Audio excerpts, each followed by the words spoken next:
नमस्कार दोस्तों, एक बार फिर से स्वागत है आपका हमारे चैनल इंस्पायर्ड स्टोरी पर। दोस्तों, इस बार 30 सालों के बाद 19 मई के दिन ज्येष्ठ कृष्ण अमावस्या तिथि पर ज्येष्ठ अमावस्या, वट सावित्री, शनि जयंती और सर्वार्थ सिद्धि योग एक साथ पड़ रहे हैं। तो ज्योतिषीय दृष्टिकोण से यह तिथि बहुत महत्वपूर्ण है। एक ओर जहां पवित्र नदी स्नान से अनंत गुना पुण्य मिलेगा, वहीं शनि पूजन से 7.5 और शनि दोषों का प्रकोप शांत होगा। अन्य बिगड़े काम भी बनने के योग बन रहे हैं। एक ही दिन ऐसे 3 बड़े व्रत या पूजा पाठ के अवसर बहुत कम ही देखने को मिलते हैं। इस दिन आप एक खास उपाय करके शनि देव की कृपा, पितरों की कृपा, अखंड सौभाग्य का आशीर्वाद और पुण्य फल भी प्राप्त कर सकते हैं। ये दिन सुख सौभाग्य के साथ ही शनि की 7.5 ढैया और ग्रह दोष से राहत भी प्रदान करने वाला होगा। ज्येष्ठ अमावस्या तिथि को कर्मफलदाता शनि देव का जन्म हुआ था, तो इस शनि जयंती के अवसर पर आप शनिदेव की पूजा करके 7.5 ढैया और शनि दोषों से राहत पा सकते हैं। अखंड सौभाग्य, सुखी दाम्पत्य जीवन और सुशील संतान प्राप्ति के लिए वट सावित्री व्रत भी इस दिन रखा जाएगा। सावित्री ने सत्यवान के प्राण ज्येष्ठ अमावस्या को ही बचाए थे, इसलिए हर वर्ष इस तिथि को वट सावित्री व्रत रखा जाता है। यह दिन पितरों को प्रसन्न करने के लिए भी खास माना जाता है। इस दिन पितरों को प्रसन्न करने के लिए उपलों की आग में गुड़ घी का धूप करने से पितरों का आशीर्वाद प्राप्त होता है। मान्यता है कि पितरों की कृपा से जीवन की तमाम समस्याओं का अंत हो जाता है। ज्येष्ठ अमावस्या के दिन तुलसी की पूजा का विशेष महत्व है। शास्त्रों में कहा गया है कि इस दिन सुबह स्नान उपरांत तुलसी में जल देकर 108 बार परिक्रमा करने से दरिद्रता दूर होती है, आर्थिक स्थिति में सुधार आता है। मान्यता अनुसार ज्येष्ठ अमावस्या के दिन गणेश जी को सुपारी चढ़ाने से और उनकी प्रतिमा के सामने दीपक जलाने से विशेष लाभ प्राप्त होते हैं। व्यापार कारोबार में बरकत होती है, धन्य यश समृद्धि मिलती है। ज्येष्ठ अमावस्या के दिन ब्रह्मा, विष्णु और महेश के साथ साथ महालक्ष्मी की भी पूजा की जाती है। ऐसे में उन्हें प्रसन्न करने के लिए बरगद के वृक्ष को जल चढ़ाकर परिक्रमा की जाती है और सुख शांति का फल प्राप्त किया जाता है। शास्त्रों में ज्येष्ठ अमावस्या को सबसे बड़ी अमावस्या कहा गया है। इस दिन स्नान, दान, पूजन करने से जीवन के बड़े से बड़े कष्टों से छुटकारा मिल जाता है, सुखमय जीवन की प्राप्ति हो जाती है। ज्येष्ठ अमावस्या के दिन पितरों को प्रसन्न करने हेतु श्राद्ध तर्पण किया जाता है। इससे पितृ प्रसन्न होकर शुभ आशीर्वाद देते हैं। इस दिन पितरों को प्रसन्न करने के लिए जल से भरा हुआ कलश, ककड़ी, छाता, खड़ाऊ, खीरा आदि का दान किया जाता है, जिससे उनका आशीर्वाद हमें प्राप्त होता है और घर में धन संपदा में वृद्धि होती है। इस दिन दान करने का कई गुना अधिक पुण्य फल प्राप्त होता है। आज के इस वीडियो में हम आपको एक ऐसा खास उपाय बताने जा रहे हैं जिससे देवी देवताओं सही पितरों को आप प्रसन्न कर सकते हैं। अगर आप इस अमावस्या पर गौ माता को यह एक चीज खिला देते हैं तो इससे भगवान विष्णु जी के साथ ही मां लक्ष्मी की कृपा बरसेगी, पितृ दोष समाप्त हो जाएगा, शनि के प्रकोप से बचाव होगा, कार्यों में आ रही विघ्न बाधाएं दूर होंगी, दुर्भाग्य सौभाग्य में बदल जाएगा। मां लक्ष्मी के आशीर्वाद से आपका घर धनधान्य से भर जाएगा, पैसों की किल्लत नहीं सताएगी। बहुत ही प्रभावशाली और शीघ्र असरकारक उपाय है। मुख्यतः ये पितृदोष से मुक्ति दिलाता है। पितृदोष ही हमारे जीवन में अनेक समस्याएं, अड़चने खड़ी कर रहे होते हैं।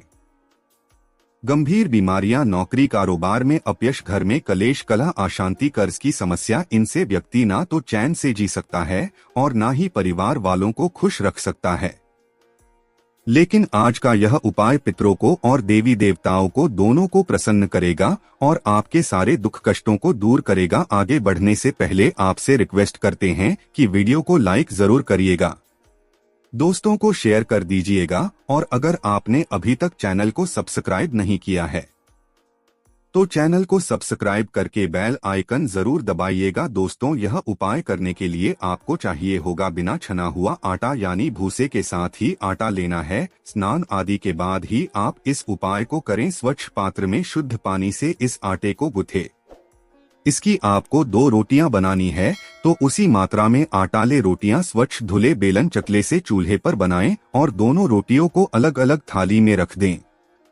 उसमें से एक रोटी पर आप शुद्ध घी लगा लें और दूसरी रोटी पर सरसों का तेल लगा लें। अब समय है पूजा का, तो घर के मंदिर के सामने आसनस्थ हो जाएं। शुद्ध घी का दीपक जलाकर अक्षत के आसन पर रखें। सुगंधित धूप बत्ती जलाए, यथा विधि पूजन करके नमस्कार करें और फल या मिष्ठान का भोग लगाएं।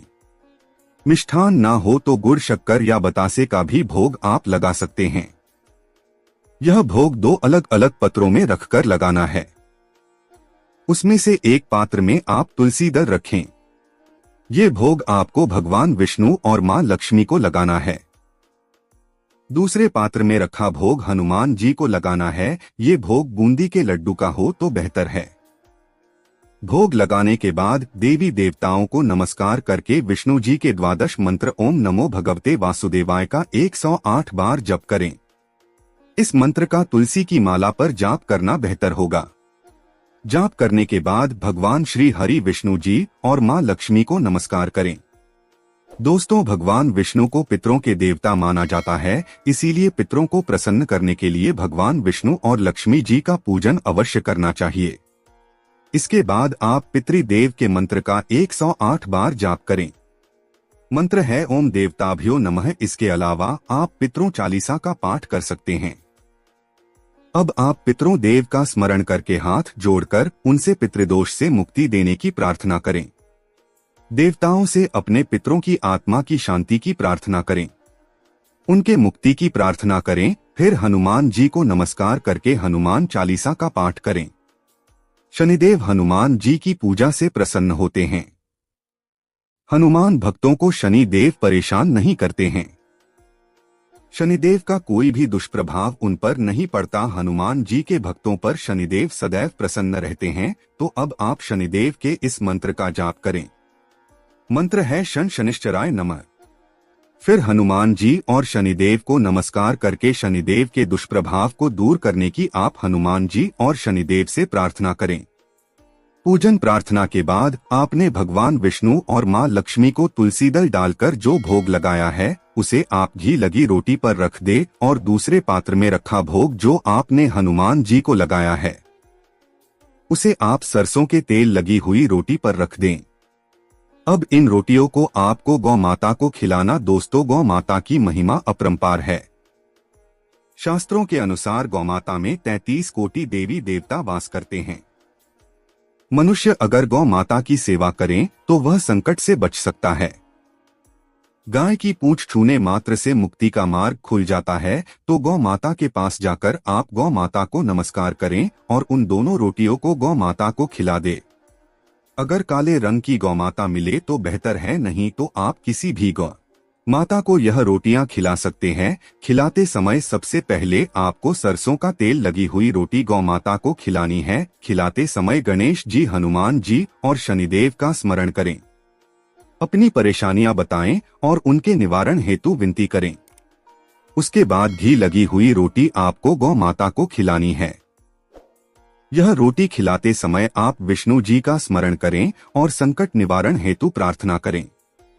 फिर पितृ देवता को नमस्कार करके उनसे पितृ दोष और पितृ ऋण से मुक्ति की प्रार्थना करें। दोस्तों, इस तरह गौ माता को रोटी खिलाने से 33 कोटि देवी देवताओं का आशीर्वाद मिल जाता है और शनि की ढैया 7.5 के दुष्परिणाम, पितृदोष आदि से राहत मिलती है। कार्यों में आ रही विघ्न बाधाएं दूर होने लगती है। सुख समृद्धि संपन्नता का आगमन होता है। व्यापार कारोबार में बरकत आ जाती है। गौमाता में मां लक्ष्मी का भी वास होता है। इसलिए गौ माता की सेवा करने से पैसों संबंधित सारी समस्याएं भी दूर हो जाती है। यह उपाय अत्यंत शीघ्र फलदायी माना जाता है। केवल इतना ध्यान रखें कि वह रोटी बासी ना हो, उन्हें ताजी रोटियां ही खिलाएं। गौ माता को पूरे आदर पूर्वक दोनों हाथों में रखकर रोटी खिलाएं। वहां उनके सामने रोटी फेंके नहीं, या फिर जहां उनका चारा रखा जाता हो वहां पर रोटियों को रख दें। रोटी खिलाते समय चप्पल को उतार दें। महिलाएं मासिक धर्म के दौरान गौ माता को रोटी ना खिलाएं। ये उपाय धन समृद्धि दायक विघ्न नाशक माना जाता है। इस तरह गौ माता को रोटी खिलाने से घर में सुख समृद्धि आती है, पैसों की किल्लत खत्म हो जाती है। पितृदोष से मुक्ति मिलती है, शनि दोष का असर कम हो जाता है, इससे देवताओं सहित पितरों की कृपा मिल जाती है। तो दोस्तों, इस ज्येष्ठ अमावस्या पर इस उपाय को श्रद्धा पूर्वक जरूर करें और अपने जीवन को सफल संपूर्ण बनाएं। आज के लिए बस इतना ही दोस्तों। अगर आपको यह वीडियो पसंद आया है तो वीडियो को लाइक करिएगा, दोस्तों को शेयर जरूर करिएगा और चैनल को सब्सक्राइब करके बेल आइकन जरूर दबाइएगा। धन्यवाद।